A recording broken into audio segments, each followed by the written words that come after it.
Hello আমার সকল ইস্টবেঙ্গল প্রেমী ভক্তরা, আবারও চলে এসেছি একটা সুন্দর খবর নিয়ে। হ্যাঁ বন্ধুরা, ইস্টবেঙ্গলের কিন্তু অধিনায়ক সল তিনি কিন্তু ফিরতে চলেছে।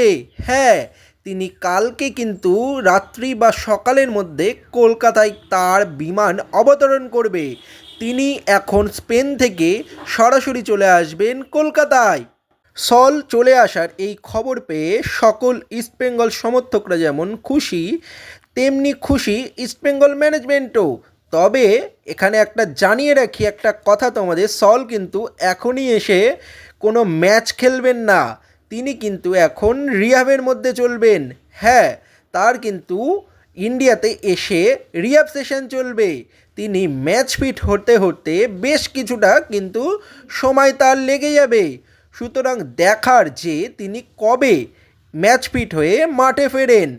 সল কিন্তু তিনি জানিয়েছেন স্পেন থেকে ইস্টবেঙ্গল সমর্থকদের জন্যে তিনি ফিট হয়েই ফিরছেন, তার আর কোনো চোট নেই। তাও ইস্টবেঙ্গল ম্যানেজমেন্টের তরফ থেকে এখানেও তার আরেকবার পরীক্ষা নিরীক্ষা কিন্তু করে নেওয়া হবে, যাতে সলকে নিয়ে কোনো দুশ্চিন্তা আর না থাকে। আর মাদি তালালের যে আপডেটটা তোমাদেরকে দিয়েছিলাম, রেজিস্টার করিয়ে তাকে রাখা হয়েছে, তার পরিবর্তে কিন্তু অন্যান্য প্লেয়ারদেরও কিন্তু খোঁজ চালানো শুরু করেছে ইস্টবেঙ্গল ম্যানেজমেন্ট। হ্যাঁ, আজকে কিন্তু সলকে নিয়েছিল এই আপডেটটাই যে সল সকালবেলা অর্থাৎ আগামীকাল তিনি কলকাতাতে চলে আসছেন। সল কেসপো ফিরে আসাতে যেমন ইস্টবেঙ্গল মাঝমাঠ শক্ত হবে, তেমনি শক্ত হবে ইস্টবেঙ্গল সমর্থকদের হৃদয়।